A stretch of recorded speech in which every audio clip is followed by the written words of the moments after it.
해고 이즈 해피입니다. 쫄지 않습니다. 무슨 말든 할 수 있고 눈치 보지 않고 아무거나 할 수 있더라고요. 진실을 지키는 뉴스 바리케이드. 국민일보 해직 기자 조상훈의 뉴스바.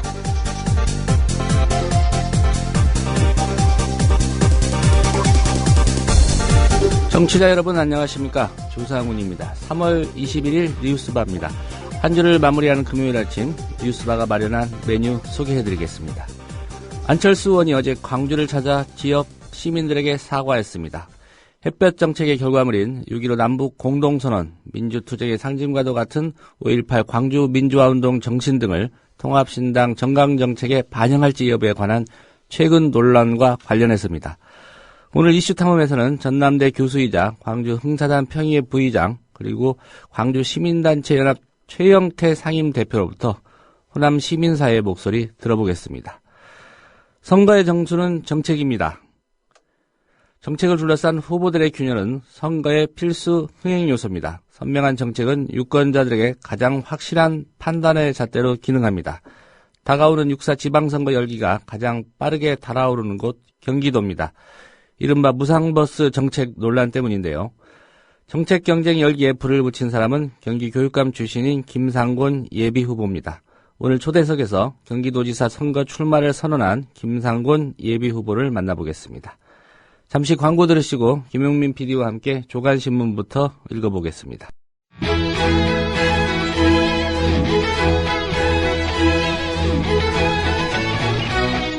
미디어 협동조합 국민TV 개국기념 특강 신춘 2014 대한민국을 말하다.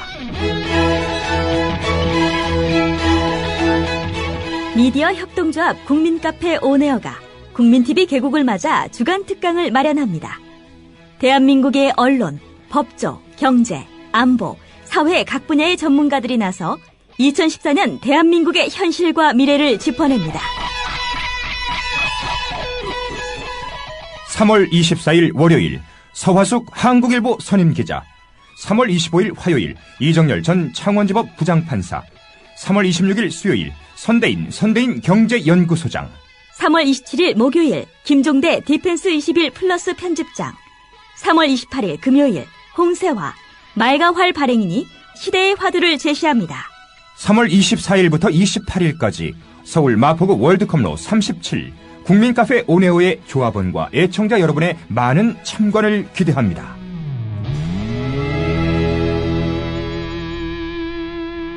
서화숙 기자, 이정열 전 판사, 선대인 소장, 김종대 편집장이 나서는 월요일부터 목요일은 저녁 7시 반, 홍세화 발행인이 나서는 금요일은 오후 5시에 강연이 펼쳐집니다. 조합원 스토리텔링님 신청 광고입니다. 겨울철 벨미 과메기 맛있게 드셨어요? 포항 죽도시장 상인협동조합에서 이번에는 간장게장을 내놓아요. 살아있는 암꽃게로 만들어 살이 탱탱한 명품 간장게장. 미디어 협동조합원께는 아주 저렴한 가격으로 모시고 배송비를 따로 받지 않습니다. 010-9896-8282 010-9896-8282 검색창에서 죽도락을 검색하세요. 밥도둑 망도둑 내 사랑 간장게장.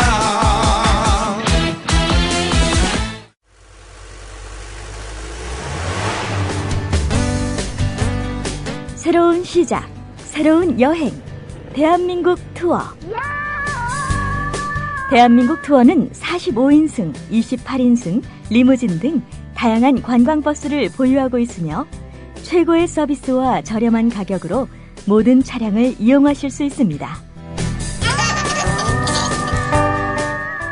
차량 문의는 1599-2686, 1599-2686. 여러분의 편안하고 안전한 여행길, 대한민국 투어가 함께합니다. 결혼식, 가족여행, 세미나, 네이버나 다음에서 대한민국 투어를 검색하세요. 45인승 리무진, 일반 버스, 35인승 버스, 28인승 리무진, 25인승 버스. 서울, 경기, 인천 어디서나 1599-2686 안녕하세요. 참여연대 회원인 MBC 해직기자 이용마입니다. 2014년 대한민국은 과거로 회귀하고 있습니다. 민주주의에 꽂힌 선거에 국가기관이 대대적으로 개입해 국민의 권리를 짓밟았습니다. 하지만 불법을 저지른 정부는 비판하는 사람들에게 오히려 종북딱지를 붙이고 있습니다. 경제민주화와 복지국가를 만들자는 국민과의 약속은 실종되고 공공부문 민영화가 국민의 동의 없이 강행되고 있습니다. 그래서 20살 청년 참여연대는 다시 신발끈을 묶습니다. 진실과 정의가 승리하는 나라, 권력이 국민에게 복종하는 나라, 특권층만이 아니라 대다수 국민이 행복한 나라를 만들기 위해 더 열심히 뛰겠습니다. 국민TV 라디오 청취자 여러분, 참여연대에 회원이 되어 함께 뛰어주세요. 세상은 저절로 좋아지지 않습니다. 회원가입은 홈페이지 www.peoplepower21.org 또는 전화 02-723-5300번을 통해 할 수 있습니다.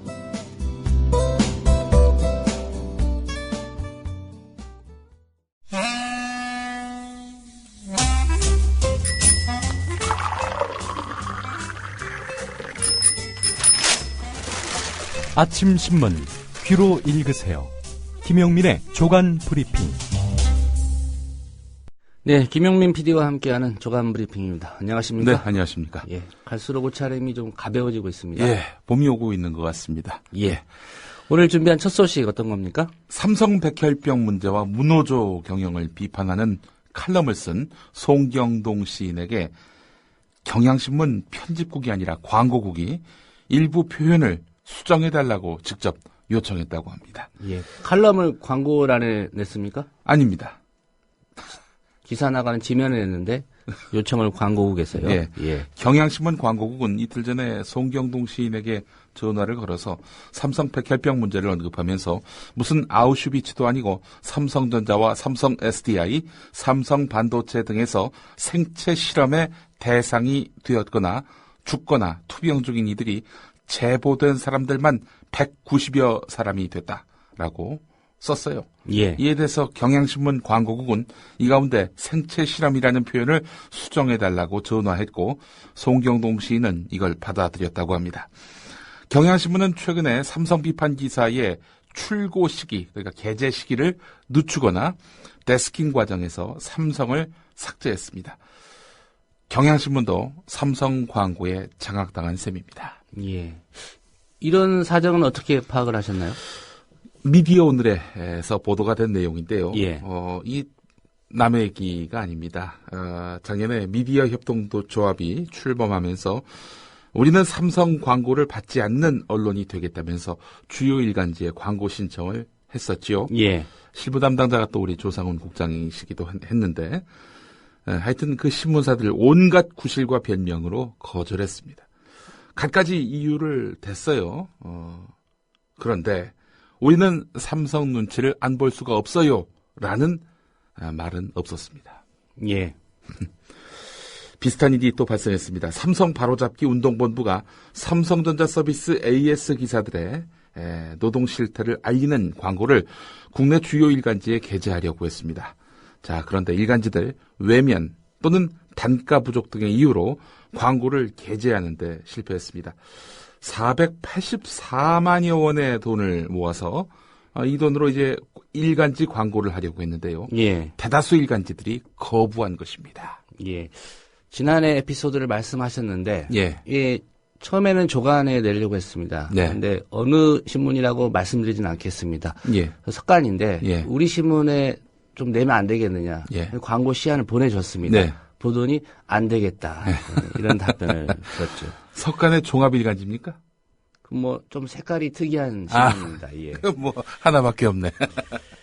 예. 사실 이 광고 게재료요. 예.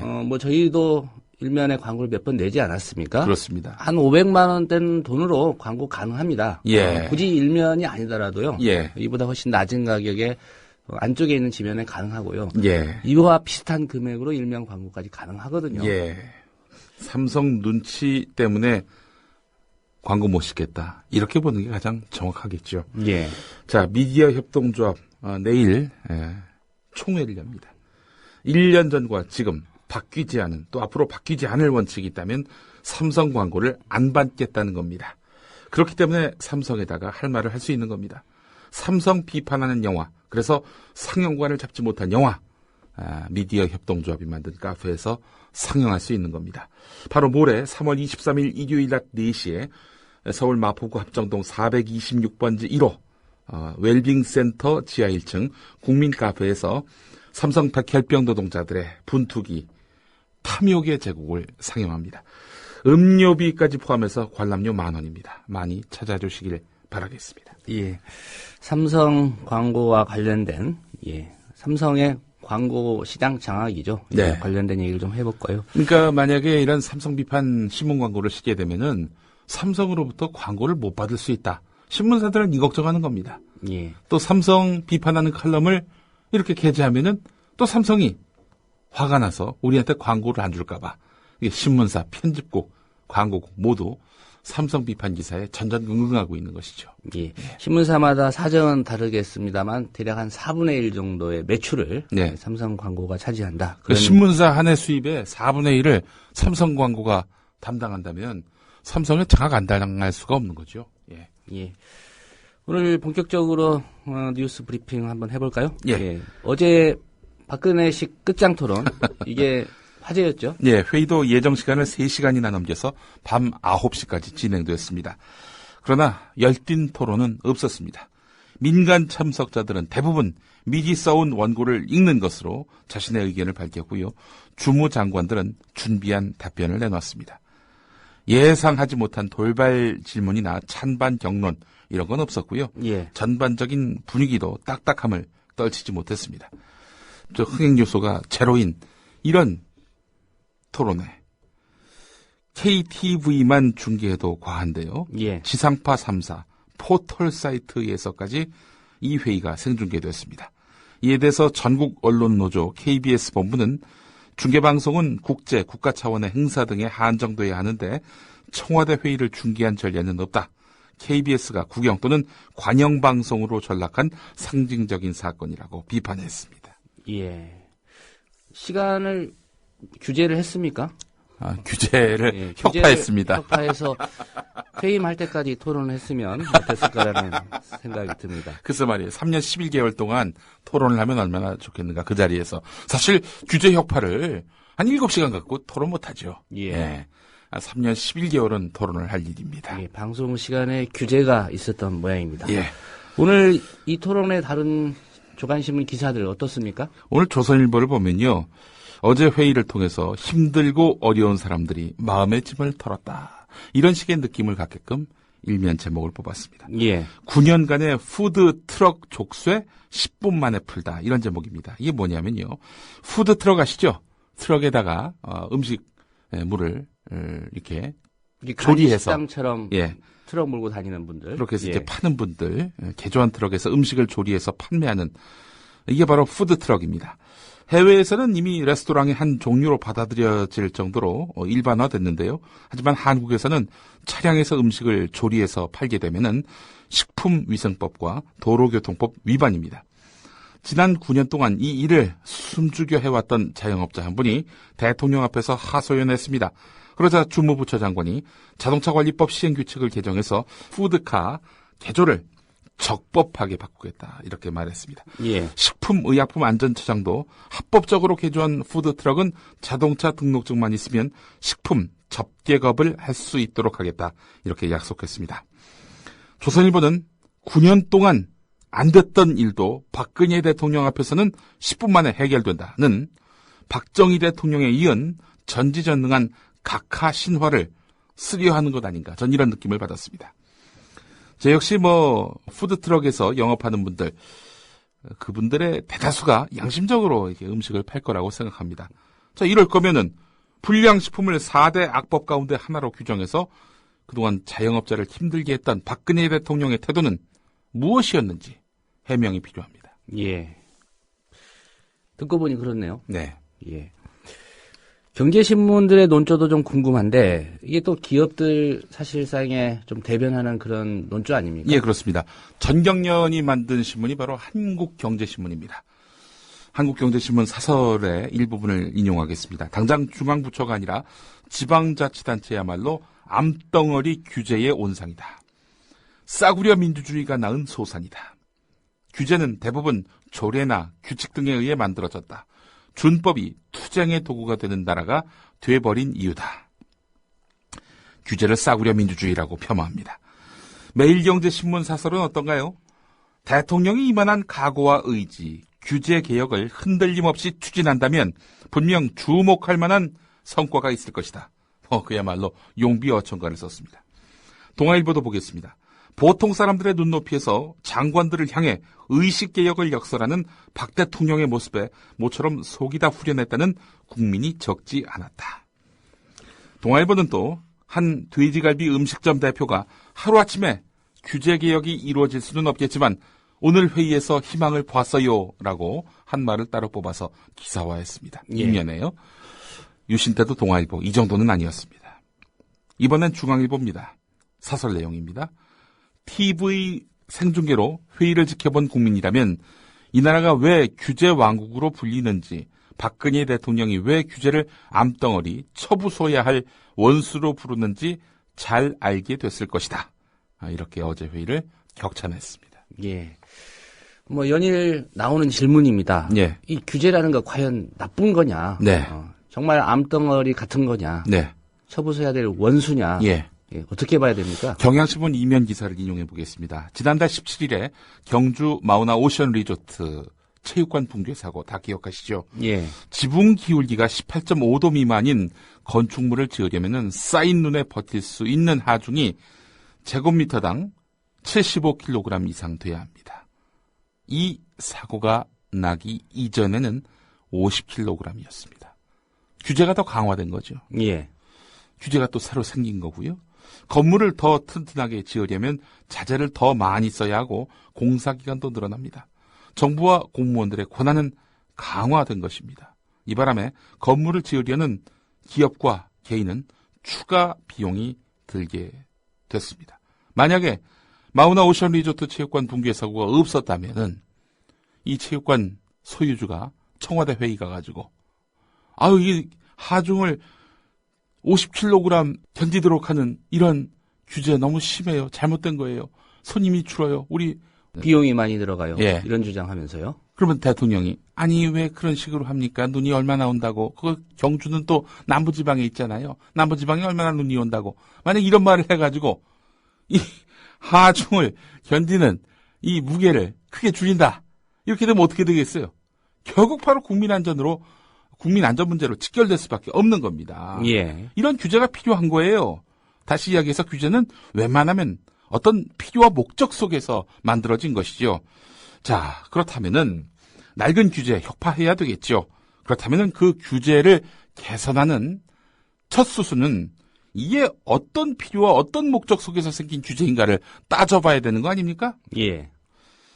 그런데 그런 필요와 목적에 대한 연구는 없고 그냥 규제 죽여라, 암덩어리다, 원수다 이런 식으로 매도하고 있는 이런 형국. 이게 정말 국민을 더 불안하게 만드는 거 아닌가요? 예. 어제 회의에 이 김용민 PD 같은 얘기 하실 분들은 초청이 안 됐습니까? 예. 경향신문 이면 기사를 보니까요. 이날 회의에는 규제 완화나 폐지를 통해서 이익을 보는 사람들만 초청돼서 발언했을 뿐 일반 시민들이나 규제 개혁에 비판적인 시민단체는 찾아볼 수 없었다.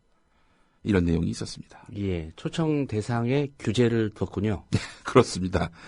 한편 규제 개혁을 강조하는 과정에서 박근혜 대통령이 공무원들의 각성과 반성을 촉구하면서 공공의 적으로 이 공무원들을 내몬 것, 이것도 문제입니다.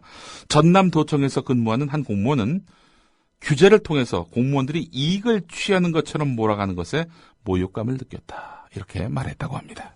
예. 규제 개혁, 좀 더 얘기를 이어가야 될 것 같은데, 예. 이 규제 개혁 옥석 가리기에서 출발해야 한다. 예. 규제 양보다는 이 질의 문제다. 이런 지적 많지 않습니까? 네. 오늘 한겨레 사설이 좀 주목됩니다. 네.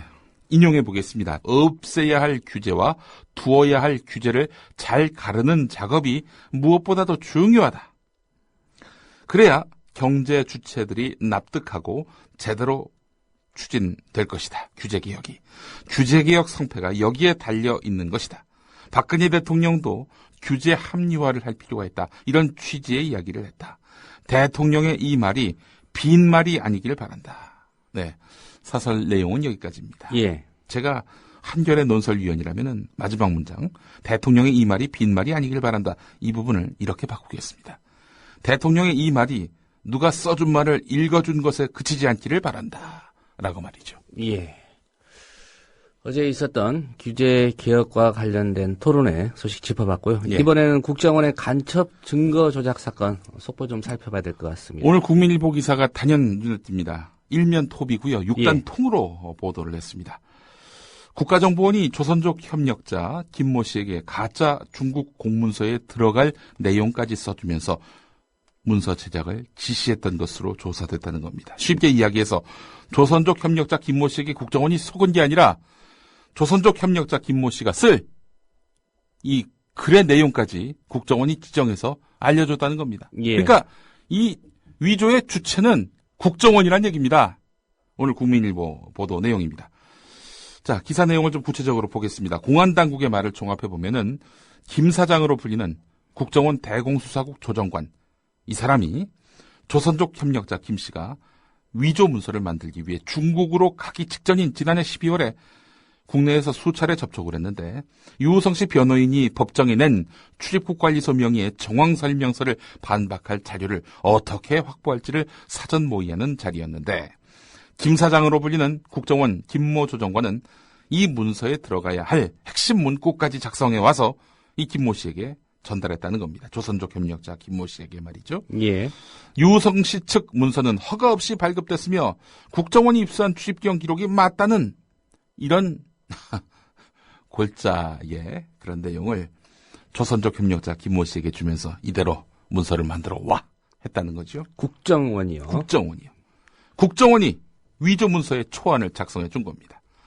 국정원이 간첩 피의자로 그동안 지목되어 온 유우성 씨 재판에 제출된 증거 위조 과정에 단순하게 개입한 차원을 넘어서 증거 조작을 처음부터 기획했을 가능성이 커졌다. 국민일보는 이렇게 분석을 했습니다. 자, 김진태 새누리당 의원이 말이죠. 춘천을 기반으로 하는 김진태 의원이 수일 전에 라디오에 나와서 이런 말을 했습니다. 국정원도 속은 것이다. 이 조선족 협력자 김모 씨에게 말이죠. 예. 예. 김진태 의원, 당신도 속은 것이다. 이런 말을 해주고 싶고요. 국민도 속았습니다. 예. 예. 왜 이 조선족 협력자 김모 씨가 네. 모텔 벽에 네. 국조원이라고 썼는지 이제 이해가 되는 것 같습니다. 국가조작원. 예, 네. 예. 국조원이 그 약자죠. 예. 예. 뭐 이 보도대로라면 예. 사실상 국가정보기관이 네. 예, 혐의 입증에 이제 욕심을 내 나머지 없던 증거를 날조했다. 네. 이렇게 봐야 되겠군요. 그렇습니다. 조선족 협력자 김모 씨는 지난해 12월 10일에 문서 위조 전문가를 접촉하기 위해서 자신의 주 활동 무대인 중국 칭다오로 건너갔습니다. 다시 이야기해서 이 김모 씨가 말이죠. 일단 그런 문서가 있는지 없는지 진본을 받기 위해 돌아다닌 게 아니라 아예 건너간 직후부터 문서 위조 전문가를 찾으러 다녔다는 얘기입니다. 한마디로 얘기해서. 예. 자, 김모 씨는 조선족 협력자 김모 씨는 칭다오에서 여러 조선족 단체 간부로 활동해서 풍부한 인적 네트워크를 지니고 있었는데요. 이곳에서 조선족 이모 씨를 통해서 중국인 문서 위조 브로커를 소개받고 이엔지로 이동했습니다. 김 씨는 그 이튿날 조선족이 운영하는 이엔지의 한 호텔에 투숙하면서 가짜 문건을 만들었습니다. 국정원 조정관 김 사장으로 불리는 김모 조정관이 적어준 내용대로 답변서를 수기로 쓴 다음 컴퓨터로 타이핑했다고 합니다. 상황이 이런데도 검찰 지금 간첩혐의 무죄 선고받고 항소심 재판 중인 유우성 씨. 예. 그냥 놔두지 않는 그런 분위기 같습니다. 예, 그렇습니다. 국정원 대선 개입 사건 때 여직원 김하영을 감금한 것이다. 이런 혐의로 민주당 의원들이 그동안 검찰의 수사를 받지 않았습니까? 예. 이 민주당 의원들 다음 주쯤 기소될지 말지 결론이 날 것 같습니다. 자, 사실 이 민주당 의원들이 감금한 게 아니죠. 안에서 잠근 거죠. 본인이요. 이 김직원 본인이. 김하영이. 예. 예. 뻔히 다 드러난 사실임에도 불구하고 검찰은 지대하게 그동안 수사를 진행해 왔습니다. 건도 깜도 안 되는 사안을 갖고 말이죠. 자, 결국 검찰의 의도는 이렇게 요약됩니다. 유성을 무고한 피해자로 남기기 싫다. 이런 속내를 표출하려 하는 것입니다. 조선일보 12면을 보니까 말이죠. 유성 씨가 국내 탈북자에게서 돈을 받아가지고 이 탈북자의 북한 가족에게 전달해주는 이 브로커 역할을 했는데 이게 2010년 기소유예 처분을 받았음에도 불구하고 검찰이 재수사하기로 했다는 겁니다. 예. 새로운 단서가 발견된 것은 아닙니다. 유성 씨에게 뭔가 흠집을 내야 한다는 정치적 목적 말고는 말입니다. 또 중앙일보 13면을 보면요. 검찰이 유성 씨를 거짓말에 의한 공무집행 방해 혐의를 추가 포착해서 수사에 착수했다는 보도가 있습니다. 서울시 그 공무원이 됐을 때는 탈북자라는 이유로 이제 선발된 거 아닙니까? 예. 근데 알고 보니까 이 사람 화교였던 거예요. 그러니까 아니 화교면서 왜 탈북자 행세를 하느냐? 이런 것을 트집 잡아서 수사하겠다는 겁니다. 하여간 꼼꼼하고 끈질깁니다. 예. 다음 소식 짚어보겠습니다. 야권 통합신당 창당의 고리가 된 기초선거 정당 공천 폐지. 예. 이게 다시 새정치민주연합 쪽에서 좀 논란이 되고 있다고요? 예, 이대로 가면 전멸이다. 현장의 비명이 갈수록 커지고 있기 때문입니다. 내부적으로 무공천 재검토까지 그런 요구들이 잇따르고 있는데요. 예. 정동영 상임고문은 이런 말을 했습니다. 서울시 현역 구청장 20명이 다 전멸하고 그 여파로 서울시장까지 놓치게 되면 안철수 의원 역시 그 정치적 책임으로부터 자유롭지 못할 것이다 라고 말을 했습니다. 현장에서 뛰고 있는 후보들의 목소리는 훨씬 절박합니다. 서울 은평구청장이 인당수에 뛰어드는 심청이 심정 이렇게 말을 한 모양인데요. 심청이는 인당수에 뛰어든 대가로 공약미 300석이라도 얻었지만 기초선거 후보들은 무엇을 위해 죽으러 뛰어든단 말인가 이렇게 반문을 했습니다. 충청 지역의 한 기초단체장 예비후보는 새누리당 공천에 탈락하면 통합신당 색깔인 파란색 점퍼를 입고 무소속으로 출마하겠다는 사람도 있다. 이렇게 말을 했다고 합니다. 경향신문 5면에 실린 기사입니다. 예. 결국 민주당이 이 기초선거 정당 공천 폐지하겠다. 네. 이걸 고리로 해서 그 안철수 의원 측하고 통합 얘기를 한 거 아니겠습니까? 그렇습니다. 근데 지금 당내에서 이런 의견이 나온다면 네. 이제 관심은 과연 새정치민주연합이 이 기초선거 무공천 처리할 것인가? 예. 이 부분 아닙니까?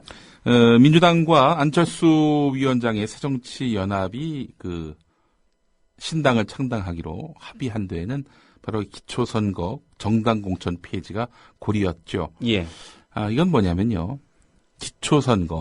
기초선거는 기초자치단체장 선거, 기초의회 의원 선거를 할 때 민주당 새정치연합이 창당한 새 당에서는 이렇게 공천을 주지 않는다는 겁니다. 그러면은 그 당의 후보들은 어떻게 하느냐? 따로 탈당을 해가지고 무당적으로 무소속으로 출마를 해야 되는 건데 예. 이렇게 되면 문제가 뭐가 되느냐? 사실 선거를 치르다 보면은 내가 구청장 하겠다, 내가 시장 하겠다, 내가 구의원, 시의원 하겠다 이런 사람들이 아주 많습니다. 이런 사람들 같은 경우 공천이라는 과정을 통해서 단일화를 한단 말이죠.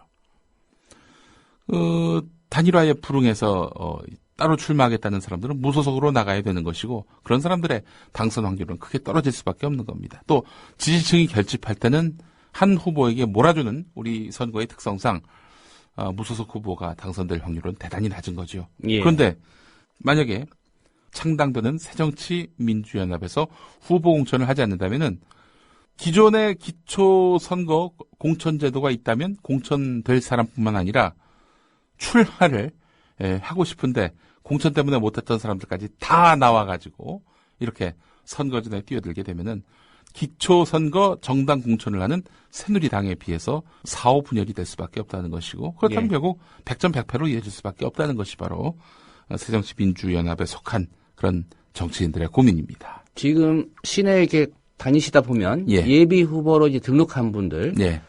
빨간색 한 분들은 1번 예. 작게 예비 후보 돼 있습니다. 네. 그런데 말씀하신 대로 뭐 새정치민주연합이나 네. 기존의 민주당 소속들은 네. 이런 거 못한다는 거 아닙니까? 예.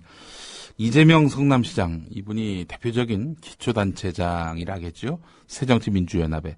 이분 역시 무소속으로 나와야 되는 건데, 당선을 자신하기는 쉽지 않아 보입니다. 예. 그럼 새정치민주연합이 이 무공천 방침. 예. 처리할 가능성. 일단 뭐, 지도부 이야기로는, 전혀 논의할 생각이 없다. 뭐, 이런 식의 그 반응을 보이고 있습니다. 예. 사실 물러설 명분이 없죠. 이걸 고리로 해서 신당 창당을 합의한 거 아닙니까? 자, 하지만, 김한길 대표와 안철수 위원장이 직접 나설 명분이 없다면 우회로를 만들어 줘야 한다는 의견도 나옵니다. 당내에 여러 군데에서 기초공천 폐지 하면 좋은데 새누리당이 저렇게 기초공천 폐지 약속을 뒤집고 있는 그런 상황이라면 우리도 이번에는 기초공천 해야 된다. 이런 목소리를 여기저기서 내놓음으로써 결국 당 지도부가 어쩔 수 없이 따라갈 수밖에 없도록 해야 한다. 이런 목소리가 나오고 있다는 겁니다. 예. 자, 이와 관련해서 당 외부 인사로 구성된 신당의 새정치 내용을 구체화할 새정치비전위원회의 역할이 주목되고 있는데요. 비전위원회의 간사인 최태욱 한림대 교수가 한 말이 있습니다. 기초선거 무공천은 정당 정치에 부합하지 않고 현실적으로도 문제가 많다. 사견을 전제로 한 이야기이긴 한데요. 결국 기초선거 정당 공천 폐지 이거 재검토할 수 있음을 시사했습니다. 오늘 한국일보 8면에 관련 기사가 있습니다. 예, 결국은 현재의 그 통합 신당 예. 뭐 지도부를 구성할 사람들 예. 이분들이 어떤 판단을 하느냐 예. 예, 거기에 좀 여지가 있다 이렇게 예. 봐야 될 것 같군요. 예. 예. 예, 홍문종 새누리당 사무총장이죠. 예. 예, 다른 직함으로는 아프리카 예술박물관 전 이사장. 예. 이게 일단락 된 줄 알았는데 관련 소식이 있습니다. 예, 제가 얼마 전에 그 강원도 철원에서 있었던 3.1절 산행대회를 마치고 집으로 가는 길 보니까 광릉수목원 있지 않습니까? 예. 그 근처에 있더군요, 이게. 아프리카 예술박물관이요. 자, 노예 착취 피해 노동자가 또 있다는 한겨레 구면 기사입니다. 부르키나파소. 여기에 전통춤 줄라동을 치는 마리아 씨. 이분이 그 이진 시위를 했는데 춤을 췄다고 합니다. 그 춤에 얼마나 큰 한이 서려 있을까요? 예. 마리아 씨가 다친 곳은 지난 2월 노예 노동이 문제가 되었던 경기도 포천의 아프리카 예술박물관입니다. 홍문종 새누리당 사무총장이 이사장인 이 박물관에서 혹독한 노동과 함께 임금 체불을 당했던 겁니다. 이 마리아 씨뿐만이 아닙니다. 노동자 8명, 또 짐바브웨 출신 4명. 이 사람들이 노예 노동 논란이 일면서 밀린 급여를 모두 받지 못했습니다. 하지만 2012년 4월부터 마리아와 또 제나라는 분은요, 지난해 박물관을 도망치듯 떠났습니다. 이러다 보니 보상을 제대로 받지 못했습니다. 몸은 예. 몸대로 다 망가졌는데 말이죠. 2012년 춤을 추다가 두 다리를 모두 다쳐버렸죠. 박물관에서는 그럼에도 불구하고 춤을 추라고 강요했지만 의사는 춤을 춰서는 안 된다고 했어요. 눈치가 보여서 더는 박물관에 머물 수 없었습니다. 라는 이야기입니다. 자, 이분들의 그 권익을 대변하는 이주 노조는 지난 11일에 마리아와 제나에게 각각 925만 원, 713만 원의 체불 임금과 위로금 200만 원을 지급하라고 아프리카 예술박물관에 공문을 보냈는데요. 예. 공식 답변은 없었지만 박물관장은 언론 기자와의 인터뷰에서 긍정적으로 검토해보겠다 이렇게 말을 했다고 합니다. 예.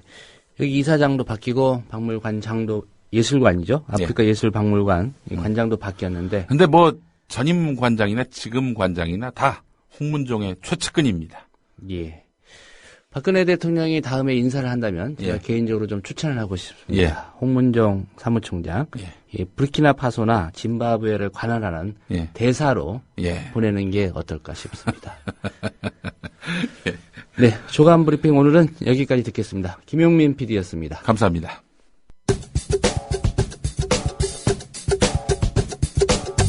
조상훈의 뉴스바 시사 앙케이트 조스바.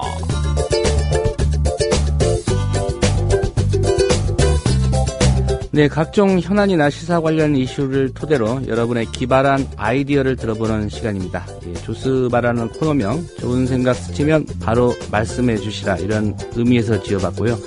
오늘 뉴스바 시사 앙케이트 조스바가 드리는 질문입니다. 어제 열린 박근혜 대통령과 일부 경제 주체들의 규제 개혁 끝장 토론, 결과적으로 기업의 편의를 봐주기 위한 그런 규제 혁파의 선전장이었다. 이런 평가가 지배적입니다. 좋습니다. 그렇다면 우리 사회 각종 문제들에 관한 릴레이 끝장 토론을 벌여보는 것 어떨까 이런 생각을 해봤습니다. 여러분이 생각하는 가장 시급한 끝장 토론의 주제 무엇인지 게시판에 올려주십시오. 게시판에 의견 올려주시면 방송 말미에 최대한 소개해드리겠습니다. 다시 한번 말씀드리겠습니다. 청취자 여러분께서 생각하시는 가장 시급한 우리 사회 끝장 토론의 주제 무엇이라고 생각하십니까?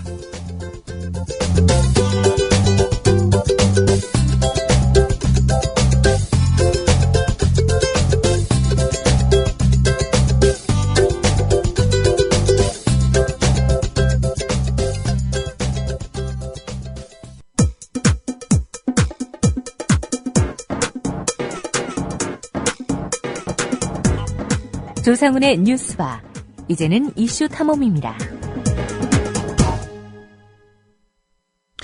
네, 6.15 남북 공동선언, 그리고 14 남북 정상선언, 그리고 5.18 민주화 운동의 성과를 새정치민주연합의 정강 정책에 반영할 것이냐, 말 것이냐.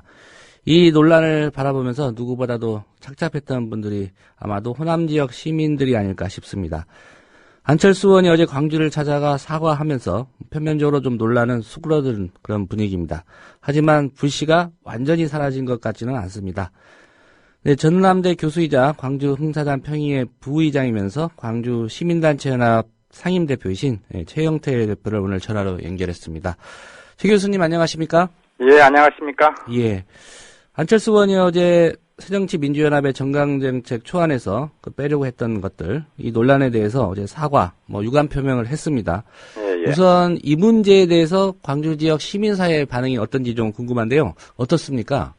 한마디로 황당했죠. 예. 아시다시피 호남 지역은 그동안 한국 민주주의, 남북 화해 협력 문제를 위해서 거의 올인하다시피 했잖아요. 그런 과정에서 지역 정치도 희생을 했고 많은 것들을 갖다가 희생하면서 이제 민주주의 평화를 위해서 노력을 했죠. 예. 그런데 이번에 이제 이런 일이 벌어졌기 때문에 너무 이제 황당했던 것이죠.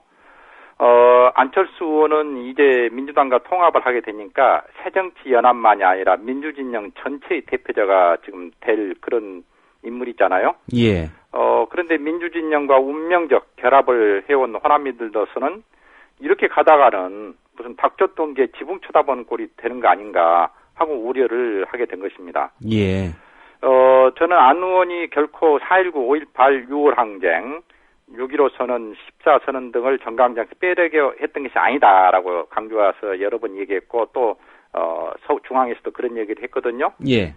그러면서 그것은 실무진의 실수에서 비롯된 오해이다라고 이제 강조를 했고, 그래서 더 이상 그 문제에 대해서 큰 분노로 확산되지는 않을 거란 생각을 합니다. 예. 그렇지만 저는 그것이 실수든 오해든 있어서는 안 될 일이 일어났다라는 생각이고요. 또 일련의 과정을 볼 때 결코 단순한 실수에 의해서 일어난 것 같지는 않다라는 생각을 합니다. 전부터 보면은 그 안철수 의원의 어떤 정체적 문제에 대해서 우려를 한 사람들이 많이 있었잖아요. 예. 그래서 이번의 경우 우리가 그런 현상의 반영이 아닌가 한 생각도 하고 있거든요. 예. 그래서 민주화와 남북 화해 정책에 대해 진정성은 가지고 있지만 보수 진영이 공격을 하면은 그걸 지나치게 의식해서 이것도 흥 저것도 흥하는 어정쩡한 태도가 이런 har을 불러일으켰다라고 생각을 합니다. 예. 말씀하신 대로 실무진의 실수였다. 그렇게 많은 또 받아들이기 힘들다. 이런 입장이신데, 어쨌든 안철수 의원이 유감 표명, 사과 비슷한 얘기를 했습니다. 그 진정성 있다. 이렇게 보십니까? 이번에 이제 강주 와가지고 여러 차례 그 부분에 대해 해명을 하고 자신의 생각은 똑같고 앞으로도 마찬가지일 거다. 이런 얘기를 했는데, 그 말씀을 들어볼 때 진정성은 있는 것 같습니다. 다만 민주주의와 남북 화해 문제들에 대해서 그동안 고민이 좀 적었지 않았느냐. 예. 그러다 보니까 주변 사람들의 그런 어떤 그 보수적 시각에 그냥 넘어가 버린 거 아닌가 그런 생각을 해봅니다. 예. 뭐 다른 것도 뭐 마찬가지겠습니다만 특별히 이제 광주 지역 분들은 5.18 민주화 운동과 관련해서 좀 반응이 남달랐을 것 같고요. 네. 그 안철수 의원에 대한 호남의 지지도 상승세 지금 좀 다소 주춤한 상황이다 이런 분석이 많은데요. 네. 현재 분위기는 어떤지 좀 알려주시겠습니까? 뭐 통합되기 전에 이제 분위기를 보면은 안철수 의원이 주도하는 정당에 대한 지지도가 조금씩 하락해 가고 있었거든요. 예. 그런데 이제 통합을 선언해버렸기 때문에 이제 민주당의 지지와 함께 이제 연결해서 반응이 나오고 있는데, 이러다가 자칫 잘못하면 민주당이 지녔던 장점마저도 훼손시켜버릴 수도 있다라는 그런 어떤 생각도 조금씩은 있는 것 같아요, 보면. 예. 한 가지 또 관련해서 질문 드릴게요. 예. 광주 시민단체협의회가 역사인식에 문제가 있다. 예. 6년간 정책 네트워크 내일 이사장 얘기인데요. 예. 새정치민주연합에서 배제하는 게 맞다. 이런 주장하고 있는 걸로 알고 있습니다. 예. 구체적으로 이분에 대해서는 어떤 문제점이 있다고 생각하시는지요? 저희가 6년간 이사장을 직접 지칭해서 말하지는 않았는데요. 예. 저는 정치는 한 사람이 하는 게 아니라 뜻을 같이 하는 세력들과 함께 하는 것이라고 생각하거든요. 따라서 어떤 지도자의 정치 노선을 살펴보려면 그의 어떤 사상 관점과 더불어서 그가 어떤 사람들과 함께 하는지를 갖다 살펴봐야 합니다. 예. 근데 안철수 의원 주변의 중심 인물들을 보면 거의 대부분 중도 보수 성격을 가진 사람들이에요. 민주당을 기준으로 본다면 민주당 우파 정도에 해당되는 사람들로서 과거 민주당에 있을 때 민주당의 정체성에 대해서 불편해했던 사람들이죠, 보면은. 예. 그래, 이 사람들을 보면 정확하게 말하면 민주당과 새누리당 중간 정도 사람들인데, 윤영관 교수도 그런 성격의 분이라고 생각이 됩니다. 그리고 지나치게 친미주의에 기울어졌던 분이라고 지금 언론에 알려져 있죠. 예. 그래서 바로 안철수 의원 주변의 인물들을 볼 때, 이번에 6.15와 14선언 등을 빼려고 한 것은 결코 실수가 아니라 저는 필연이었다고 봅니다. 그래, 안철수 의원은 이제 민주진영의 중요한 보배가 될 사람들인데, 이분을 정말로 민주진영의 큰 인물로 만들어 가려면은 그 주변에 포진해 있는 지나치게 보수적인 인물들을 배제시켜야 한다고 생각이 들어요. 예.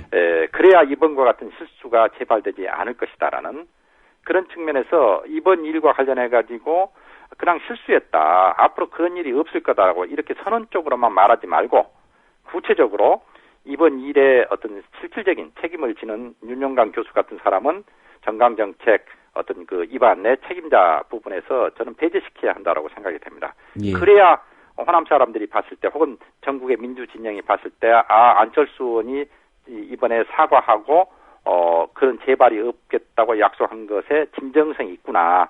그걸 갖다가 피부로 느낄 수 있는 것이죠. 예.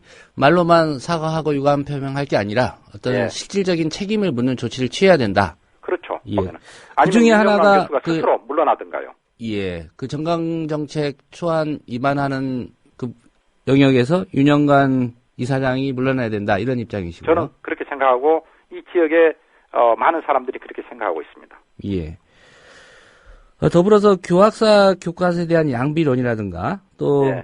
이번 정강정책 초안 논란 과정에서 그 드러난 안철수 의원의 역사 인식 전체적으로 이제 주변을 보면 알 수 있다 이런 말씀 해주셨는데 대체적으로 안철수 의원의 역사 인식에 대해서는 어떤 평가 갖고 계십니까?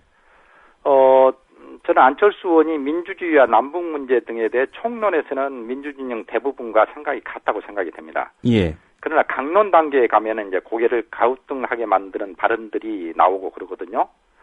그것은 이분이 정치를 한 지 얼마 안 되었고 또 정치를 하기 전에는 민주주의 문제나 남북 문제 등에 대해서 구체적인 고민을 별로 하지 않은 그 결과라고 생각이 됩니다. 반면에 이분이 이제 의사로서, 사업가로서, 그리고 사회봉사자로서는 참 치열하게 사신 분이거든요. 예. 그러다 보니까 경제 문제나 복지 문제에 대해서는 상당히 어떤 진보적인 그런 생각을 가지신 것 같아요. 그런데 제가 봤을 때 한국 사회에서 이제 민주주의 혹은 통일 문제와 관련해서 얘기한다면은 해방 후 한국 사회에서 일어난 대부분의 어떤 비극적인 정치적 사건은 남북 분단이라든가 극단적인 이념 대립에서 비롯된 것이거든요. 예. 그런 의미에서 민주주의와 남북 화해 정책은 결코 따로 노는 게 아니고 그것은 함께 우리가 고려해야 한다는 생각이 듭니다. 그래서 5.18 항쟁을 겪었고 한국 민주주의 발전에 어떤 혼신의 노력을 다했던 이 지역 사람들은 남북 문제도 민주주의와 같은 시각에서 보는 것이죠. 예. 남북 화해 문제가 풀리고 해빙이 되어야 한국의 민주주의도 안정적인 교대에 오를 수 있다. 이런 생각이거든요. 그래서 5.18만이 아니라 6.15 선언이라든가 14선언이라든가 이런 데에 대해서도 특별한 관심을 갖는 것이라고 봅니다. 예. 6.15 남북 공동선언이나 14 남북 정상선언의 의의에 대해서는 말씀을 해 주셨으니까요. 네. 근데 그 안철수 의원 쪽에서 뭐 통합신당이 이걸 계승하지 않아도 된다. 네. 어떤 의도적인 좀 뭐가 있었지 않느냐 이렇게 생각하신다고 말씀하셨는데 만약에 그렇게 했을 경우에 통합신당이 이런 것들을 계승하지 않는다고 했을 때 노릴 수 있는 이미지 쇄신 효과가 과연 있다고 보십니까? 제가 봤을 때는 없다고 봅니다. 왜 그러냐 하면은, 지금 6.15 선언이라든가 14선언을 비판하는 보수 세력들, 이들은 그것을 갖다가 포기한다고 해서, 그러면은 안철수 의원과 이 새로 창당된 정치연합을 갖다가 지지할 그런 사람들이 아니거든요. 예. 반면에 오히려 이렇게 애매한 입장을 취하면은 정말로 민주주의 문제에 대해서 관심을 가지고 있는 혹은 남북 화해 문제에 대해 관심을 가지고 있는 사람들은 여기에 실망하게 될 것이고 우리가 무엇 때문에 그런 사람들을 지지해야 하나 이런 이제 회의에 빠지게 되는 것이죠 보면은 그리고 이 문제에 대해서 흔들리는 모습을 보인다면 앞으로 복지 정책에서도 마찬가지라고 생각이 됩니다. 과거에 이 보수 세력들이 복지 정책에 대해서 관심을 가지면 좌파라고 막 몰았거든요. 예. 아마 앞으로도 그럴 가능성도 있는데, 그럼 안철수 의원이 그런 공격을 받으면 또 거기에서 주춤거릴 가능성이 있다라는 얘기죠, 보면은. 그래서 정체성을 분명히 해야 한다는 생각을 하고 있습니다. 예. 뭐, 안철수 의원의 정체성에 대해서는 언급해 주셨고요. 지금 이제 통합신당 창당 작업, 박차를 가하고 있는 그런 분위기인데요. 지금까지 상황으로 보시건대 신당의 정체성 어떻게 평가하십니까? 우선 이제 지금 현 집권 세력들이 민주 진영에 큰 실망을 갖다가 불러일으키고 있거든요. 그렇지만은 최종적인 선택은 국민이 하는 것이고 국민들은 아무리 이 정권, 이 집권 세력이 잘못을 한다 하더라도 확실한 대안 세력이 없을 때는 그것을 바꾸려고 하지 않거든요. 예. 왜 그러냐면 확실한 대안 세력이 없는 가운데서 이 세력을 정치 중심에서 끌어내게 될 경우 더 큰 혼란이 올 수도 있다라는 그런 우려 때문이죠. 그런 의미에서 저는 민주당과 새정치연합이 통합해가지고 새로운 강력한 야당을 만들려고 한 이 점에 대해서는 전폭적으로 지지를 보내고 또 이 지역 사람들 대부분이 그런 생각을 하고 있는 것 같아요. 예.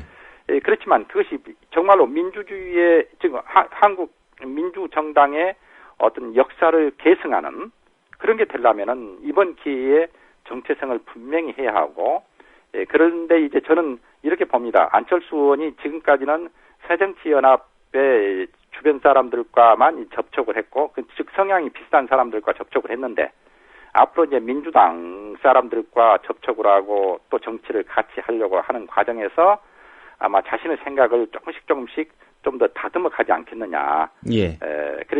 특히 이제 이번 기회에 이렇게 해서는 안 되겠구나 하는 걸 갖다가 절절하게 느끼셨지 않았을까 생각이 들어서 앞으로 좀 개선이 되지 않을까 그렇게 희망적인 생각을 하고 있습니다. 예. 제가 최 교수님께서 여러 차례 그 안철수라는 정치인이 민주 진영의 이제 대표로 가야 되는 그런 상황이다라는 언급을 하셔서 관련해서 좀 여쭤보겠습니다. 예. 아직 좀 먼 얘기기는 합니다만 다음 대선에서 이 안철수 의원이 어떤 민주진영의 중심에 서야 된다고 그렇게 보시는 건가요? 저는 중심에 서야 한다고 꼭 그렇게 얘기 드리는 것은 아니고요. 예. 이제 민주진영에도 몇 분 지도자들이 있지 않습니까?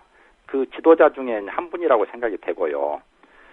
그런데 이제 안철수 의원이 경제나 혹은 복지 분야에서는 노하우를 많이 가지고 있지만 정치라는 것은 그것보다 훨씬 어려운 거잖아요. 보면은 가장 어려운 것이 이제 정치고 또 대통령이 되는 것인데 그런 측면에서 아직 경험이 부족하시기 때문에 예. 앞으로 남은 기간 동안에 이제 이런저런 시련도 겪고 또 어떤 성취감도 느끼고 하면서 국민들에게 안철수란 사람이 어느 정도 인물인가 이런 것들을 갖다가 이제 파악할 기회가 만들어지지 않겠어요? 예. 그래 현재로서는 국민들의 지지가 높기 때문에 그분이 이런 지지를 잘 이어가가지고 좋은 지도자가 되기를 바라고 그렇지만 이제 다른 또 좋은 지도자들이 있기 때문에 내부에서 치열한 경쟁을 하게 되는 것이고 따라서 저는 안철수 의원이 앞으로 다가온 대선에서 민주진영의 지도자가 되려면은 이번 정체성 문제라든가 이런 부분들을 갖다가 확실하게 극복하고 그래서 민주진영이 정말 저 사람은 우리의 지도자가 될 만한 사람이구나 그런 믿음을 줘야 한다고 생각을 합니다. 예. 통합신당 창당 과정에서 시민사회에 대한 배려나 안배 이거 별로 없지 않냐 이런 지적이 좀 있는 것 같습니다. 이런 상황에 대해서는 어떻게 서운한 마음이 있으신가요? 아니면 뭐 그럴 수도 있다 이렇게 이해하시는 입장이신가요? 저는 개인적으로 이제 정치와는 직접적인 관계가 없는 사람이기 때문에 특별히 이 통합신당이 시민사회에 대해서 뭐 배려를 했다 안 했다 그런 생각은 안 해봤습니다. 예. 과거에 한 인터뷰에서 최 교수님께서 이번 지방선거는 새정치연합, 그러니까 안철수 의원 그 신당 쪽 거론될 때입니다. 네. 새정치연합의 등장으로 야권의 분열이 우려되는 반면 특정 정당의 독점이 아닌 정책이나 인물로 경쟁하는 선거가 될 것이다. 이렇게 기대했다고 이렇게 말씀을 하셨는데 그런데 결국 지금 통합신당 창당을 앞두고 있는 상황입니다. 상황이 좀 이렇게 될 거라고 예견을 하셨는지요? 아니요, 그렇지는 않았고요. 우리 상상을 뛰어넘는 이제 통합이었던 것이죠. 예. 그래서 새정치연합으로 있음으로 인해서 야권이 분열돼서 새누리당에 의부지를 주는 거 아니냐 그런 걱정을 하면서도 적어도 호남 지역에서는 지난 반세기 동안 경쟁이 없는 그런 선거를 치러야 했고 그러다 보니까 묻지마 투표 행위도 없었지 않았거든요. 그런데 새정치연합이 생김으로 인해서 이번에 이 지역에 한해서는 경쟁이 있는 선거가 되겠구나. 그래서 이 지역의 지방자치의 활성화가 될 수도 있겠다라는 이제 그런 측면에서 전체적으로 보면은 분열에 의해서 야권이 크게 위기를 맞이하지 않는가 하면서도 이 지역과 관련해서는 긍정적으로 봤던 것이죠 보면은. 예. 그런데 이번에 이제 통합이 됨으로 인해서 이 지역이 과거처럼 본선에서는 거의 경쟁이 없는 선거가 될 가능성이 많거든요. 예. 그러면 긍정적인 부분을 살리고 부정적인 부분을 보완하기 위해서는 어떻게 해야 하냐 했을 때 저희 시민단체 협의회는 이 통합신당이 예선에서 즉 자신의 후보를 공천할 때 그 공천권을 100% 국민들에게 되돌려줘야 한다라는 이런 주장을 갖다 하고 있습니다. 당내 경선을 국민 경선제로 해야 된다. 예, 그래야죠. 그래야 이 지역은 그나마 선택권을 갖다가 확보하게 되는 것이죠. 예. 뭐 현안이 되고 있어서 관련해서도 좀 여쭤보겠습니다. 기초선거 공천, 무공천 네. 어떤 입장이십니까? 언론 부분에서는 잘했다는 생각이 들고요. 무공천하는 게요. 예, 그러나 그 김대중 대통령의 말씀 중에 서생적 문제의식과 상인적 현실 감각이라는 구절이 있거든요. 예. 그래서 기초자치단체의 문제점, 즉 공천을 갖다가 하는 데 대한 문제점을 인식하고 이걸 폐지하자고 주장한 부분은 방향은 옳았지만은 그러나 지금 얘기되는 것처럼 현실적으로 그걸 적용한 과정에서 많은 문제점이 야기될 거 아니겠어요? 예. 따라서 여기에는 정말로 이 상인적 현실 감각이 필요하다라는 것이죠, 보면은. 우선적으로 공천을 폐지함으로써 여성이라든가 혹은 소수자들, 정치 신인들, 이런 사람들이 정치권에 진출할 수 있는 길이 더 축소됐지 않습니까? 예. 그래서 이 신당이 그런 문제에 대해서 합리적 대안을 제시를 해야 하고요. 또 아무리 방향이 좋았다 하더라도 선거에서 참패해버린다면은 그것은 민주진영의 큰 손실이 될 것이기 때문에 폐지라는 큰 원칙을 유지하면서도 그 부분에서의 단점을 어떻게 보완해야 할지 그것이 능력이라고 생각이 되거든요. 예. 만약에 그런 대안도 생각하지 않고 폐지만을 얘기했다면은 그것은 바로 새정치가 아주 언론적 수준에서 사고된 거라고 그렇게 생각할 수밖에 없는 거 아니겠어요? 예. 이번 지방선거에서 특별히 그 호남 시민사회에서 이기고 지는 문제를 떠나서요. 네. 정책적으로 어떤 기대하는 내용이 있으면 좀 말씀해 주시겠습니까? 호남 지역의 경우는 이제 한국 민주주의를 위해서 많은 노력을 했지만은 지역 정치를 희생시켰는데 이번에 이 지역에서는 정말로 이 지역 정치가 회복되는 그래서 신당 내에서라도 후보자들이 정책을 놓고 특히 이 지역의 발전이라는 이 아젠다를 놓고 선의의 경쟁을 해서 이번 선거가 이 지역의 어떤 그 후진성을 극복하고 발전을 도모하는 그런 축제의 선거가 되기를 간절히 바라고 있습니다. 예. 한 가지만 더 여쭤보겠습니다. 예. 최 교수님께. 오랜 기간 이제 시민운동에 헌신하신 지역 시민사회 원로신데, 최 교수님께서는 호남에 대한 정치적 편견이나 차별, 그리고, 이른바 민주당 일당 독점 이미지, 이거에 대해서 어떤 입장이신가요?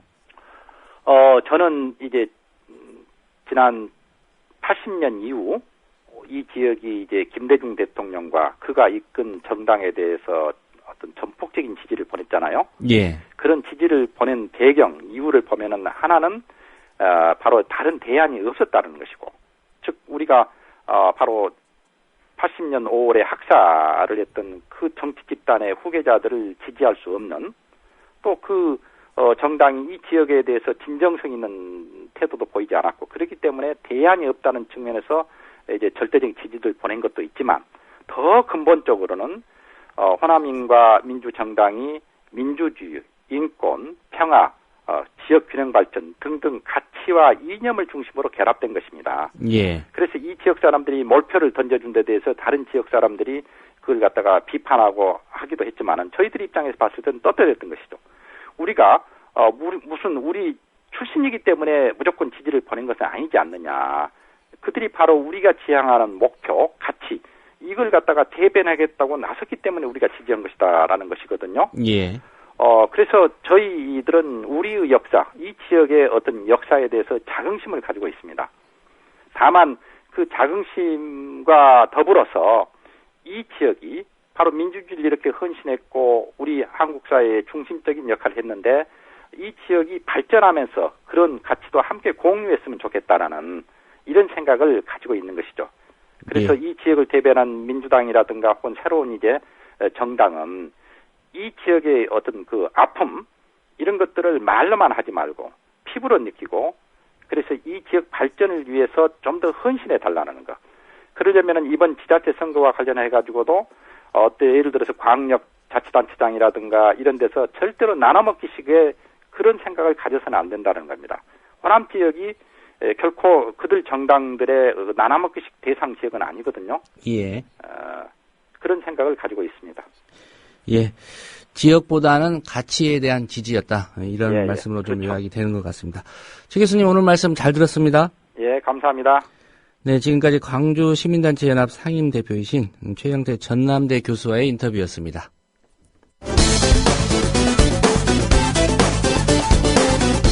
노예 착취의 대명사가 된 전아프리카 예술박물관 이사장 홍문종 새누리당 사무총장. 요새 다시 활기를 찾았는데 왜일까? 달라도 너무 다른 두 세력이 만났으니 사사건건 부딪히는 것은 당연한 일입니다. 물리적 결합은 억지로 할 수 있어도 과학적 결합은 이루어질 수 없다는 사실이 현실로 드러나고 있습니다. 새정치민주연합은 서로 다른 두 집단을 억지로 봉합해 선거를 위해 임시로 만든 집단입니다. 억지로 꿰맨 곳은 반드시 터지게 되어 있습니다. 목적지를 잃고 표류한 난파선 두 척을 연결한다고 난파선이 전투함이 될 수는 없는 것입니다. 무슨 이야기인지는 모르겠으나 홍문종 사무총장에게는 당분간 이런 응수가 적절할 듯. 너나 잘하세요. 새정치연합 측이 이념 논쟁을 피하자며 4.19와 5.18, 6.15와 14선언 등을 삭제한 새 정강정책을 만들자고 제안한 것이 단초가 됐습니다. 이념과 진영으로 갈라지고 찢어진 대한민국 사회를 하나로 묶어내라는 통합의 명령입니다. 안철수 위원장 측, 그러나 어마어마한 역풍에 직면하는데 문재인 의원의 한마디. 6.15 선언하고 14 정상선언, 그건 우리가 과거 지나간 일이 아니라 앞으로 남북 관계가 정상적으로 발전해 나가려면 남북이 함께 존중하고 또 실천해 나가야 할 방향이라고 생각을 합니다. 5.18의 희생을 기억하겠습니다. 민주주의를 지켜나가겠습니다.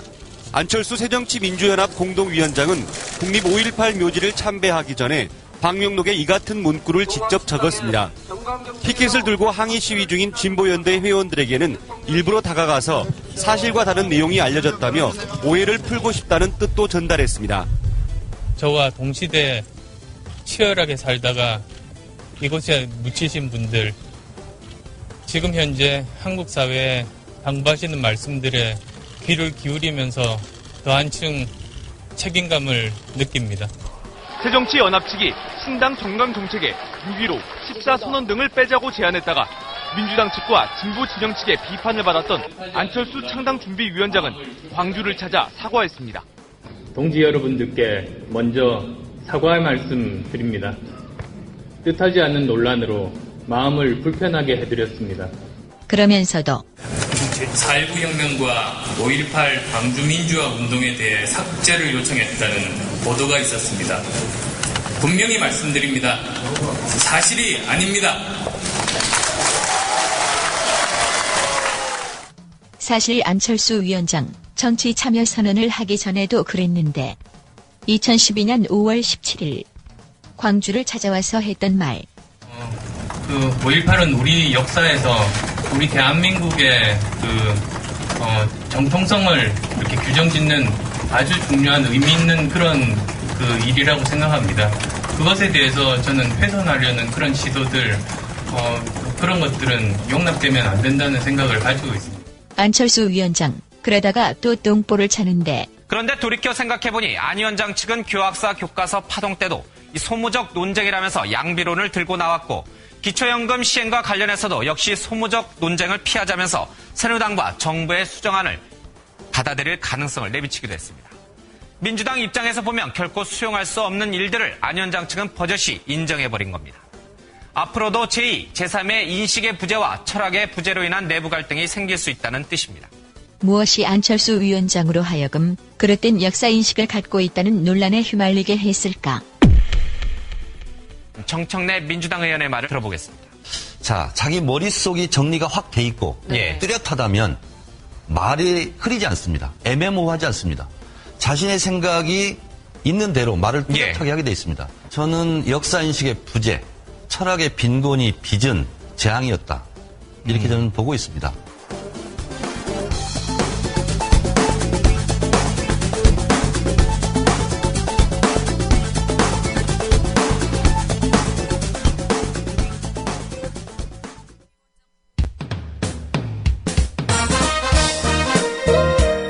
균형 잡힌 시각, 정직한 분석, 조상훈의 뉴스바.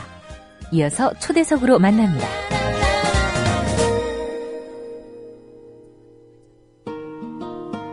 네, 아시는 것처럼 경기도는 지금 무상버스 논란이 뜨겁습니다. 6.4 지방선거 경기도지사 출마를 선언한 경기교육감 출신 김상곤 예비 후보가 불을 땡겼습니다.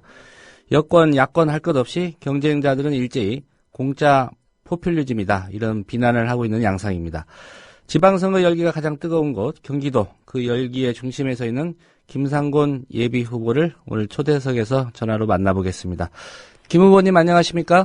예, 안녕하십니까? 예, 김 후보님이라고 부르는 게 편하십니까? 아니면 김상곤 전 교육감님 이렇게 불러드리는 게 편하십니까? 예, 지금은 이제 후보로 나왔으니까요. 예. 후보라고 불러주시는 게 좋을 것 같습니다. 예.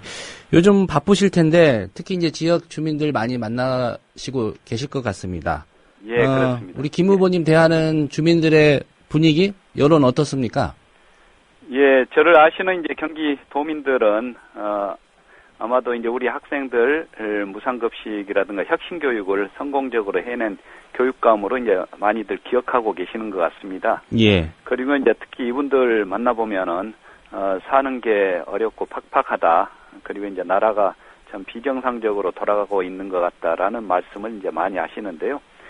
민생 걱정과 나라 걱정 덜어주기를 이제 간절히 바라고 계시는 것 같습니다. 예. 어떤 교육에 대한 변화를 좀 이끄셨고, 이제 이걸 도정 전체로 좀, 넓혀가겠다, 이런 입장에서 출마 선언을 하셨는데, 김문수 현 지사의 지난 두 임기 어떻게 평가하시는지요? 김문수 현 지사 8년간 열심히 했는데요. 특히 이제 무한돌봄 사업이라든가 청렴도 등에서는 이제 성과를 많이 내신 것 같습니다. 예.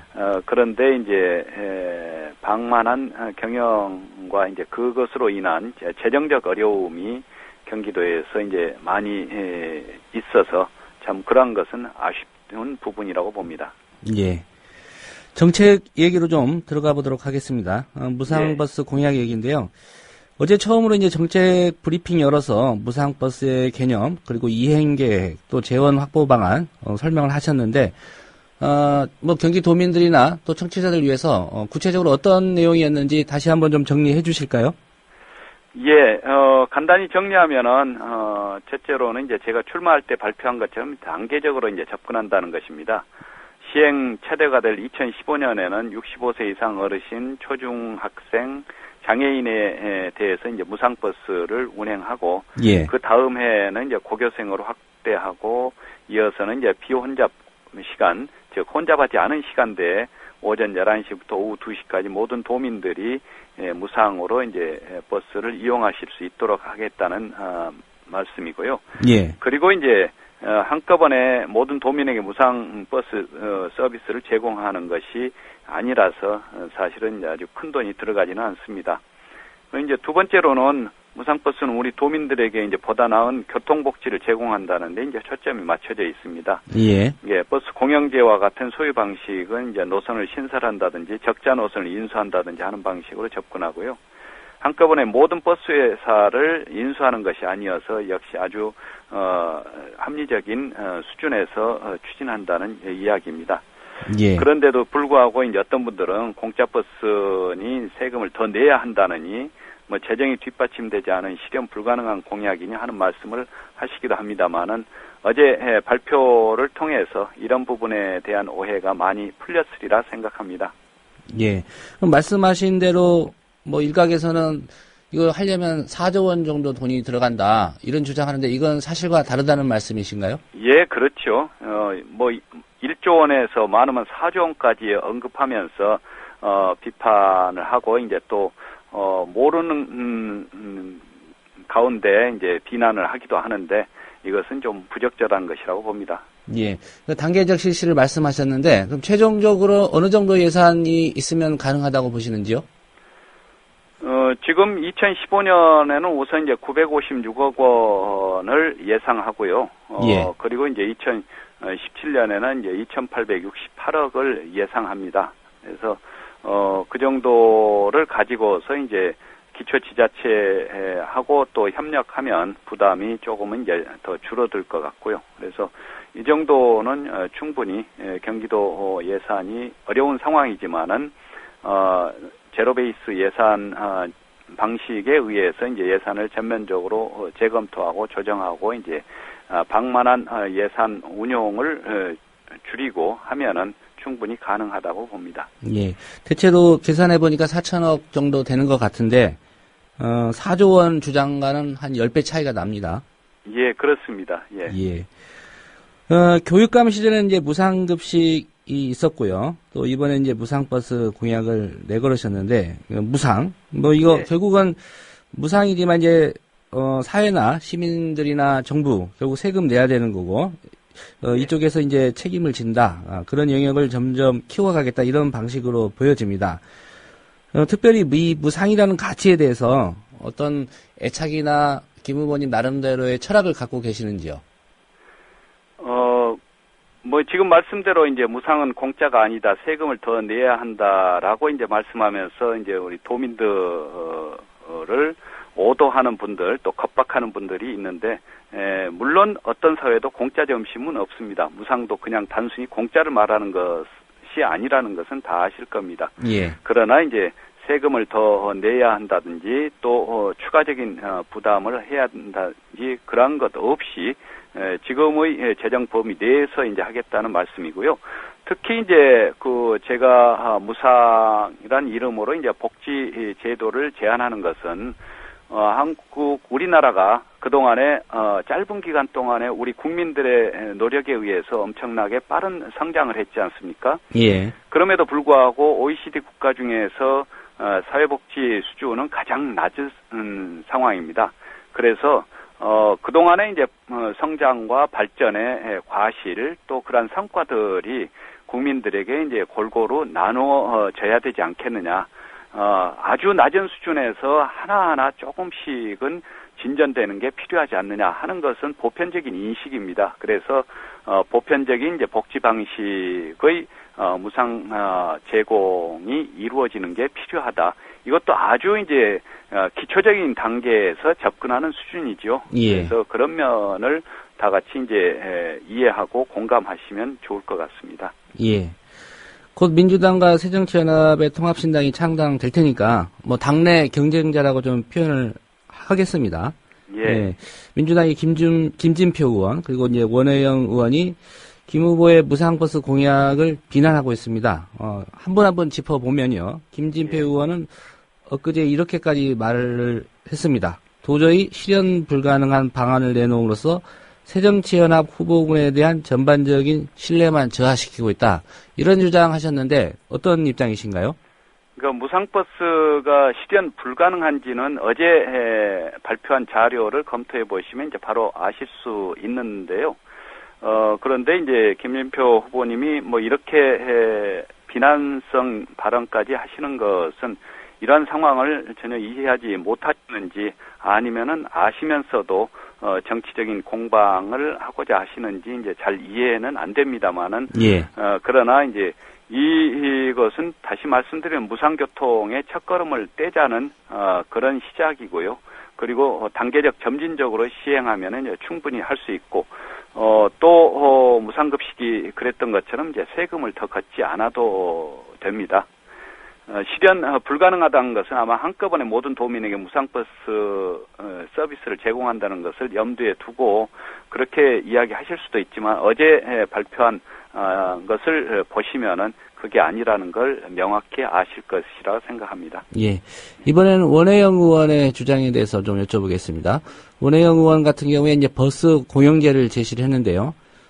김 후보의 무상버스와 자신의 버스 공영제까지 동급으로 치부되는 게 불쾌하다. 이런 입장을 밝히기도 했습니다. 김 후보의 공약과 원혜영 의원의 버스 공영제 어떤 차별성이 있습니까? 버스 공영제와 이제 무상버스는 완전히 다른 차원입니다. 물론 같이 모두가 운영되는 것도 이제 바람직합니다만은 버스 공영제는 이제 소유 형태까지를 바꾸는 것을 이야기하는 거고요. 예. 무상버스는 그 버스를 이용할 때 유상으로 하느냐 무상으로 하느냐 하는 문제이니까 다르고요. 원혜영 의원께서 버스 공영제가 이제 본인 것이라고 이야기하는 것은 좀 부적절한 표현이라고 봅니다. 왜냐하면 버스 공영제는 이제 세계적으로 많이 실시한 거고 우리나라에서도 버스 공영제에 대한 논의가 이제 오래전부터 있어 왔습니다. 그리고 예. 이제 저 자신도 함께하는 이제 교수들과 이런 공공성에 대한 논의들을 오래 전부터 해왔던 거고요. 그래서 버스 공영제라는 것을 본인이 개발한 것이라고 혹시라도 생각하시다면 이제 그게 아니라는 걸 말씀드리고 싶고요. 그리고 이제 무상버스는 보편적인 교통복지 차원의 것이기 때문에 전혀 다른 차원의 것으로서 이렇게 좀 그 잘못 이해하면은 좀 곤란하지 않겠느냐 하는 생각을 합니다. 예. 이런 당내 경쟁자들의 견제, 아마도 김 후보께서 안철수 의원과 좀 교감을 많이 했기 때문에 이게 통합신당 후보라기보다는 안철수 의원 쪽, 그러니까 현재도 물론 존재합니다만 새정치연합 쪽 후보라는 인식이 있어서 그런 거 아닐까 이런 생각도 드는데 이런 분석에 대해서는 어떤 입장이신지요? 예, 이제 뭐 선거라는 것 후보들끼리 이제 견제하고 경쟁하는 상황이고 그래서 이제 여러 가지를 이해합니다만은 이제 그러나 특히 건전하고 이제 공정한 정책 경쟁이 벌어져야 한다고 생각합니다. 그리고 이제는 이제 새정치 민주연합으로 이제 통합신당이 구체화되고 있는 상황 속에서 이제 아까 말씀하신 이제 그런 뭐 인식이 있지는 않을 거라고 보고요. 단순히 이제 정책 경쟁을 하는 과정에서 이야기라고 이제 봅니다만은 상당히 오해를 불러일으킬 수 있는 그런 말씀들을 하셔서 좀 그러한 것은 부적절한 거 아니냐 하는 생각을 합니다. 예. 새정치민주연합으로 이렇게 융합되실 수 있다고 자신하시고 그런 신당에서는 개파 같은 거 이런 거 없다. 이런 입장이신가요? 예, 그렇습니다. 예. 예, 알겠습니다. 새누리당 쪽에서 거론되는 후보 중에서는 아무래도 좀 남경필 의원이 가장 유력한 주자 아닌가 이렇게 좀 평가되고 있는데요. 여야를 통틀어서 가장 앞서고 있다는 그런 조사 결과도 있고요. 본선 판세에 대해서 어떻게 전망하시는지요? 예, 이제 선거가 시작되는 거고요. 그래서 이제 남경필 의원은 5선의 관록을 가진 이제 정치인이고, 그리고 이제 수원과 경기도를 잘 알고 계시는 분입니다. 그래서 이제 여러 가지 면에서 앞선 면들이 있다고 봅니다. 그럼에도 불구하고 이제 선거가 진행되면 될수록 또 정책이 제시되면 될수록 또 선거 과정 속에서 도민들이 이해하고 또 인식하는 수준이 높아지면 높아질수록 상황은 달라질 수 있으리라고 봅니다. 예. 통합신당인 새정치민주연합과 관련해서도 좀 몇 가지 여쭤보겠습니다. 예. 일단 신당이 뜨고 나면 이게 경선 룰이 어떻게 정해지느냐 이게 가장 중요할 것 같습니다. 앞서 저희와 인터뷰를 한 광주 시민단체연합의 전남대 최영태 교수님 같은 경우에 100% 국민 경선을 해야 된다 이런 견해를 밝히시기도 했습니다. 당심과 민심 결국 이거 어떻게 비중 가져갈 거냐 이게 쟁점이 될 것 같은데 김 후보님은 어떤 입장이신가요? 저는 새정치민주연합이 박근혜 정부의 이제 민주주의 퇴행과 복지, 경제민주화 공약 등을 뒤집은 데에 대한 이제 국민의 불만과 걱정, 그리고 새정치에 대한 열망을 함께 안고 이제 출발했습니다. 그래서 이제 통합정신을 살려서 아마도 새정치민주연합이 모든 문제를 합리적으로 결정할 것으로 믿고요. 예. 그리고 이제 후보 결정 방식도 그렇게 결정될 것으로 생각하고 그 결과에 이제 따르려고 생각하고 있습니다. 예, 특별히 어떤 방식을 선호한다 그런 입장은 안 갖고 계신가요? 예, 제가 그런 입장은 말씀드리지 않고 있습니다. 예. 최근에 불거진 그 정당 정책에 6.15 14선언 이거 계승할 거냐 말 거냐 좀 논란이 있었고요.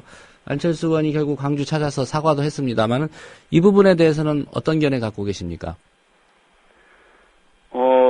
김한길 대표와 안철수 공동위원장이 만나서 이제 6.15와 14정신을 그대로 계승하기로 했지 않습니까? 예. 근데 논의하는 과정에서 여러 이야기가 이제 나오는 중에 문제되는 이야기도 이제 있었고요. 그런데 이번 일은 그런 정도로 논의 과정에서 일어난 것으로 이제 생각을 합니다만은 남북 평화 이제 통일은 우리가 도저히 포기할 수 없는 이제 민족적인 염원이지 않습니까? 그래서 6.15와 이제 14선언은 이 염원을 실현하기 위해서 이제 국민의 정부와 참여정부 두 민주정부가 일궈낸 이제 소중한 자산이자 가치입니다.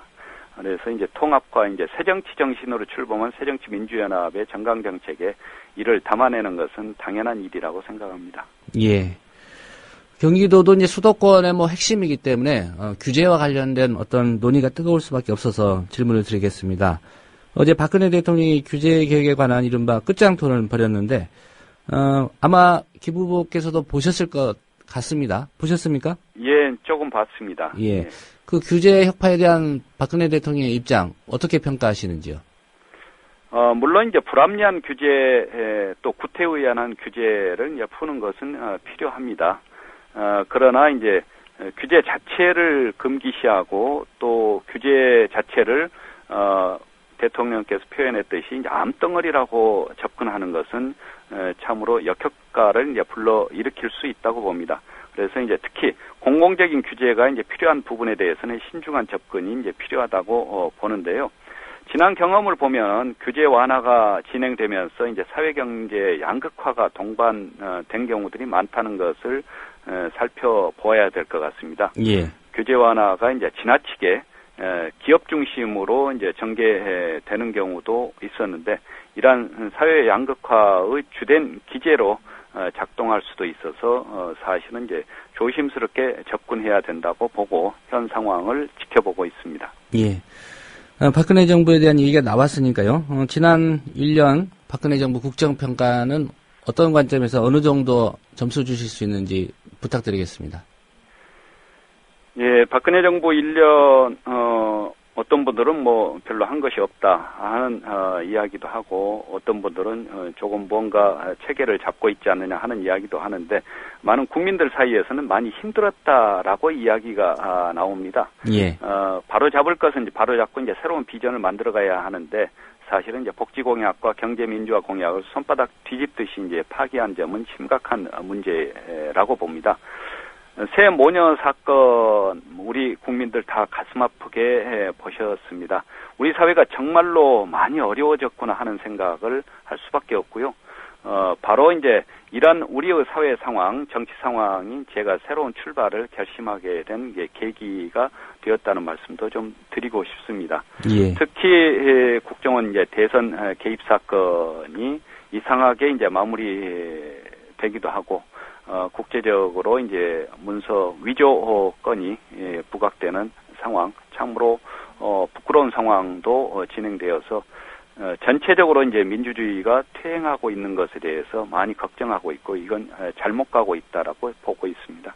예, 간단히 하나 답변을 좀 요구하겠습니다. 박정희 전 대통령 묘역 참배하지 않겠다, 존경할 사안이 별로 없다 이렇게 말씀하셨는데 혹시 지방선거에서 경기지사에 당선되시더라도 이 입장은 바뀌지 않으실 건가요? 예전에 이제 기자들과 점심을 하면서 한번 지나가듯이 이제 물어봐서 저로서는 이제 60년대 말 70년대를 겪은 사람으로서 이제 제 마음을 표현했던 것입니다. 예. 박정희 대통령이 이제 여러 가지 일들을 많이 하셨고 하지만은 그러나 이제 장기 집권이라든가 유신이라든가 사실은 이제 반민주적인 여러 가지 행태들도 있어서 이제 저로서는 존경하기에는 주저할 수밖에 없다 하는 이야기를 했고요. 그리고 이제 그때 당시 도지사가 되면은 경기도민들의 의견과 많은 분들의 말씀들을 들으면서 이제 조정할 수 있다라는 그런 이야기도 했었습니다. 예, 오늘 말씀 잘 들었습니다. 예, 감사합니다. 예, 지금까지 경기도지사 선거 예비 후보로 나선 김상곤 전 경기도 교육감, 김상곤 후보와의 인터뷰였습니다. 네, 조스바 앙케이트 질문에 대해서 여러분들이 의견 주셨는데 소개해드리겠습니다. 오늘 질문은 여러분이 생각하시는 우리 사회 가장 시급한 끝장 토론 주제 뭐라고 생각하십니까? 의견 주신 분들 소개해드립니다. 견들의 충성경쟁님 닉네임 쓰신 분입니다. 닭이 먼저인지 달걀이 먼저인지 토론하고 싶다고 하셨고요. 힐링맘님, 대선 무엇이 문제였나? 그런데 절대 안 하겠죠. 대당구님, 반민족, 반민주, 사기 언론 박멸할 방법 토론하시겠다고 하셨고요. 뾰루퉁님, 국민 기본권 제한하고 인권 유린하는 모든 규제 철폐, 이런 의견 주셨습니다. 여기까지 소개해드리고요. 주말 잘 보내시고요. 저는 다음 주 월요일 오전 7시 30분에 다시 오겠습니다. 들어주신 여러분 고맙습니다. 더불어 행복한 세상, 너와 나의 꿈이 눈앞에 국민 TV